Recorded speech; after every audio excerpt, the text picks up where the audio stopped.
आणि यानंतरची बातमी बुलढाण्यातून। बुलढाण्यामध्ये वादळी वाऱ्याचा प्रकोप पाहायला मिळतो। अनेक ठिकाणी मोठमोठी झाडंही उन्मळून पडली। शेतकऱ्यांच्या फळबागांचं नुकसान झालंय। शेतामध्ये उभे असलेले केळीचं पीक अक्षरशः जमीनदोस्त झालंय। बुलढाणा जिल्ह्यामध्ये काल सायंकाळी आलेल्या वादळी वाऱ्यामुळे शेतकऱ्यांचं प्रचंड नुकसान झालं।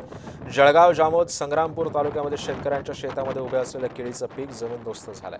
संत्रा बागांचंही मोठ्या प्रमाणामध्ये नुकसान झालंय। अनेक ठिकाणी मोठमोठी झाडं या वादळी वाऱ्यामुळे उन्मळून पडली आहेत। अनेकांच्या घरांवरची छपरं उडून गेली तर बुलढाणा जिल्ह्यामध्ये घाटाखाली भागात या वादळी वाऱ्याचा जोरदार फटका सुद्धा बसलाय।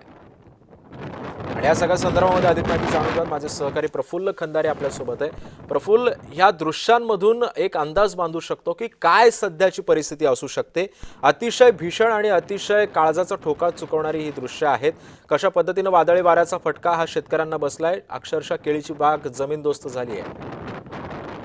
सिद्धेश, खरं तर काल ज्या पद्धतीनं हे वादळी वारे बुलढाणा जिल्ह्यातील खामगाव, नांदुरा, शेगाव, जळगाव, जामोद, संग्रामपूर या भागामध्ये वाहत होते, त्या पद्धतीनं अक्षरशः एखादं मोठं वादळ आलं का अशी चाहूल जी आहे ती या ठिकाणी शेतकऱ्यांनी घेतली। शेतकऱ्यांच्या शेतामध्ये उभे असलेलं केळीचं पीक आपण पाहतोय दिवसांमध्ये अक्षरशः जमीनदोस्त झालं।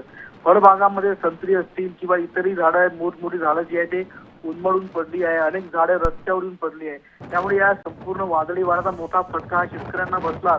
शिवाय सर्वसामान्यांच्या जनजीवनावर देखील या संपूर्ण वादळी वाऱ्याचा मोठा परिणाम झालाय।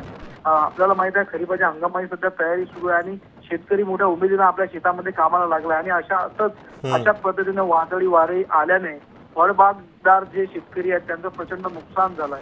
आता या संपूर्ण नुकसानीचे यंत्रणेने तातडीने पंचनामे करून शेतकऱ्यांना भरीव अशी मदत करावी अशी मागणी जी आहे जे नुकसानग्रस्त शेतकरी सिद्धेश करताना पाहायला मिळत आहे। नक्कीच, धन्यवाद प्रफुल्ल, तुम्ही दिलेल्या या सविस्तर माहितीबद्दल।